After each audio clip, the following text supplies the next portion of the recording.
This is reading proficiency, and you see here that the green dotted bars represent those who are below basic proficiency. The data tells us that 85% of students in public schools are below basic proficiency. For private dependent schools, or those whose 50% of its student population are dependent on government subsidies, the rate is 77%. Meanwhile, for private independent schools, or those without as much share of vouchers or subsidies from government, that's 43%. About half of these private schools still have below basic proficiency learners. And so my pitch here is that the problem of learning poverty, is not a public school concern. It is a Philippine concern. All of us share this challenge, and therefore we should use all of our resources to try to figure it out for all of us as well. Students attending private schools, however, at least based on last night's results, and we will disaggregate this once we have access to the raw data, have scored higher than public schools in 2022. You see here that there are significant differences in math, reading, and science between public and private schools. Palakpakan natin ang ating mga sarili. At least for now. And then I'll share you the disaggregated data once we have it. And then we'll see kung sino yung may homework sa atin.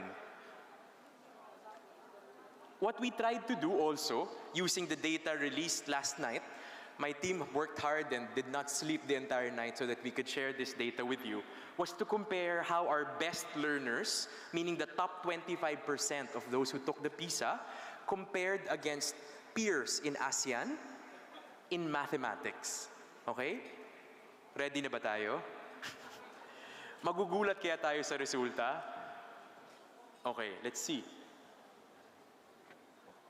The shaded gray areas are Philippine performers, the top 25% of performers in the Philippines. At least what my statistics professors taught me is that what this graph shows us is that the best performers in the Philippines approximated learners, average learners in Brunei, did as good, perhaps, as the top 50% of learners in Indonesia and Malaysia, approximated the performance of the worst students in Singapore, and approximated the performance of average to top learners in Thailand. I'll give you 10 seconds to absorb this slide.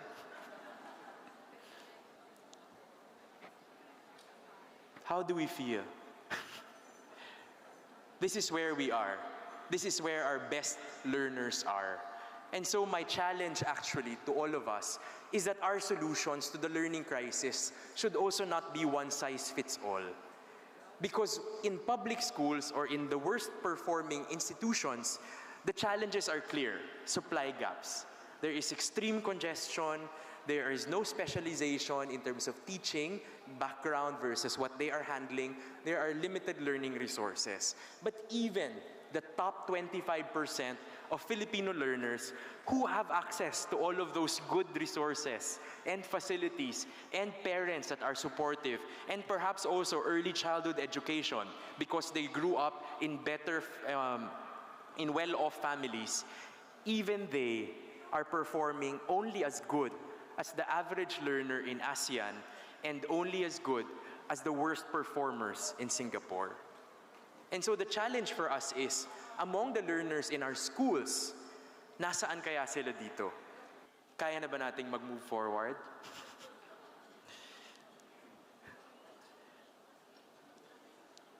Gising pa po ba tayo? Sabi nga ni Dr. Mel Oracion in our DepEd panel, because I came from DepEd, gigil na ba tayo?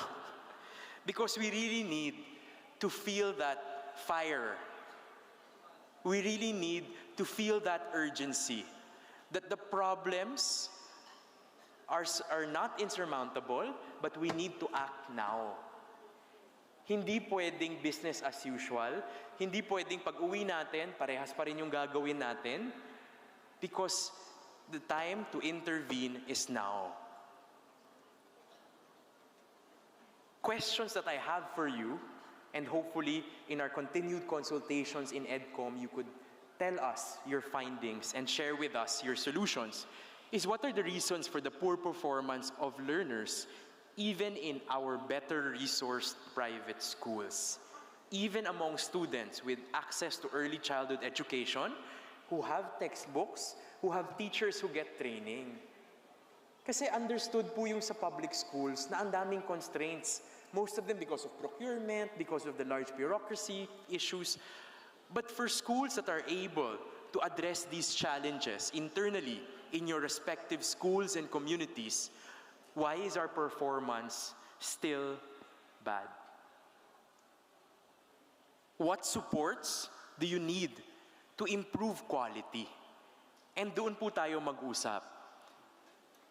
We have been aligning with the 90 researchers that we've been working with in EDCOM, from UP, from LaSalle, from all different universities. Ang sabi ko, when you talk to us or when you approach us, please don't tell us, review the governance structure of DepEd. Or please don't tell us, increase funds. We know that. We know the general policy direction. We need to know what specifically, how much, for which learner, for which school, why, for how long. Because unless we get to specifics, we will have good motherhood statements, but nothing to show for it concretely. We need to test pilot solutions in our schools. And if it works, pilot in more. And if it works there, scale it in your region, or let us scale that nationally. But we cannot have motherhood statements that are nice to read, but we've not tried if it can actually succeed. Please help us find solutions. I think we have enough problems that we've shown you. We know what our weaknesses are as a system. You know what your challenges are as institutions in this education system. We need to move forward. Kailangan na nating mag-move on by 2024. And let's move on with the passion and the rigor of evidence. Let us test solutions. Let us do monitoring and evaluation, measure learning gains, and then collaborate in programs and policies that will fix the issues for our country. Because learning poverty is not a public school issue. It is an issue we all share.